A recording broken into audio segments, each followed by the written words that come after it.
100 days mini blog challenge ভিডিওর মধ্যে আজকে তার সপ্তম। আগের ভিডিওতে তোমাদের বলেছিলাম যে এই জামাটা দিয়ে কিছু একটা বানাবো, কিন্তু কি বানাবো সেটা তোমরা ভিডিও দেখলেই বুঝতে পারবে।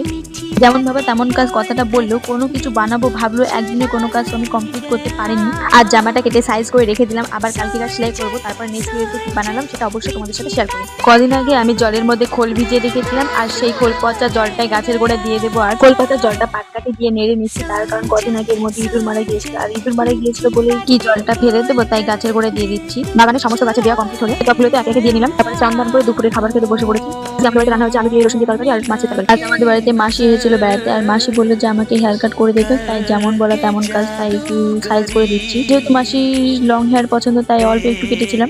আর বাড়ির এই টুকিটাই কাজ আমি করি। আর তোমরা দেখে বলো হেয়ার কাটটা কেমন হয়েছে, ঠিকঠাক সমান হয়েছে নাকি।